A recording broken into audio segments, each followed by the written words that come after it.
तो राम सीता जी और लक्ष्मण जी अब तक शूर्पणखा की नाक काट चुके हैं, खरदूषण, त्रिशरा और 14,000 राक्षसों का वध कर चुके हैं। हमने आपको शूर्पणखा और मंदोदरी के बारे में भी बता दिया है। एक चीज़ और मंदोदरी जी के बारे में है कि ये कहा जाता है कि जोधपुर के पास में एक शहर है मंडोर करके, जो कि मंदोदरी जी का जन्म स्थान माना जाता है और वहाँ पे मंदोदरी जी पैदा हुई और उनका पूरा परिवार वहाँ से था, जो कि राजस्थान में आप देख सकते हैं जब आप नक्शे के ऊपर ढूंढेंगे मंडोर को। अब इसके बाद में जब आपका ये पूरा किस्सा हो जाता है तो शूर्पणखा ये देखती है कि उसके कज़न भाई यानी खरदूषण, त्रिशरा और 14,000 सैनिक, इन सबको भी मार दिया राम जी और लक्ष्मण जी ने। तो वो समझ जाती है कि ये दोनों भाई इनके कब्जे में तो नहीं आ सकते। तो फिर वो अपने भाई रावण के पास जाती है और मिर्च मसाला लगाकर रावण जी को सारी बात बताती है और ये समझाती है कि राम और लक्ष्मण अपने आप में बहुत ही दिव्य है और वो अकेले ही सेनाओं से लड़ सकते हैं। और सारा किस्सा रावण को समझाने के बाद में रावण भी सोच में पड़ जाता है, पर क्योंकि भरी सभा के अंदर शूर्पणखा अपनी एक रिक्वेस्ट लेके आई है और ये एक बेइज्जती हो जाती है, अगर रावण उससे पीछे हट जाता तो रावण कह देता है कि मैं तुम्हारी इस बेइज्जती का बेइज्जती से ही बदला लूंगा। तो रावण लड़ने की बजाय कूटनीति अपनाता है। अब क्या कूटनीति अपनाता है? रावण वहां पे अपना एक सहायक मारीच, जो कि एक कुटिया बना के रहता था, उसके साथ में एक षड्यंत्र रचता है। उस षड्यंत्र के अंदर वो सीता जी के अपहरण करने की कोशिश को अंजाम देता है, जो हम आने वाले अध्याय में बताएंगे। बट मारीच के बारे में जानना आपको ज़रूरी है, क्योंकि मारीच एक अकेली एंटिटी नहीं है। मतलब ऐसा आपको लगे कि मारीच अचानक से कहाँ से आ गया।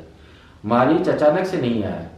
जब आपको ध्यान हो, हमारे पिछले वीडियो में हमने आपको बताया था कि जब राम जी मात्र अपने यौवन के अंदर घुस रहे थे, तब विश्वामित्र जी दशरथ के पास में आए थे और उनसे कहा था कि क्या मैं राम जी और लक्ष्मण जी को अपने साथ ले जा सकता हूँ, क्योंकि हमारे यहाँ पे दानवों का बहुत कहर हो गया है।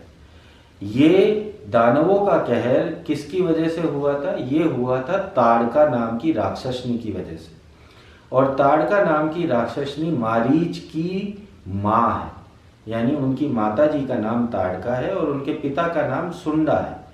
सुंडा ऋषि और ताड़का अपने पुत्र मारीच के साथ में पंचवटी के आसपास ही रहा करते थे और उनके बहुत अत्याचारों की वजह से अगस्त्य मुनि ने, जो कि विशर्वा के भाई भी है, जो रावण के पिता है, अगस्त्य मुनि जो विशर्वा के भाई भी हैं और विशर्वा ऋषि रावण के पिता हैं।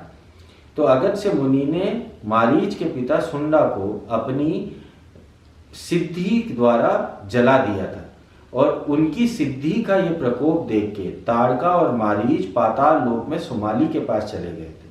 सुमाली उनकी प्रताड़ना सुन के रावण के पास लेके गया और रावण ने फिर उनको सरायू नदी के तट पे मालदा और कुर्शा करके जगह जो है, जो उस टाइम पे बहुत बड़े क्षेत्र थे, उनका कब्जा करके ताड़का और मारीच को वहां पे स्थापित कर दिया।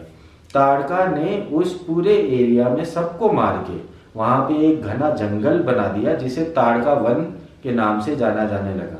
और उसी ताड़का को मारने के लिए श्री राम जी और लक्ष्मण को ऋषि विश्वामित्र दशरथ जी से लेके गए थे।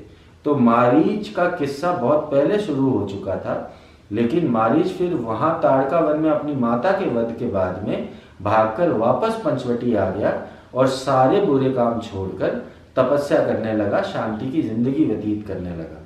पर क्योंकि रावण का बहुत बड़ा उपकार था मारीच के ऊपर, इसीलिए मारीच रावण की इच्छा को भी मना नहीं कर पाया।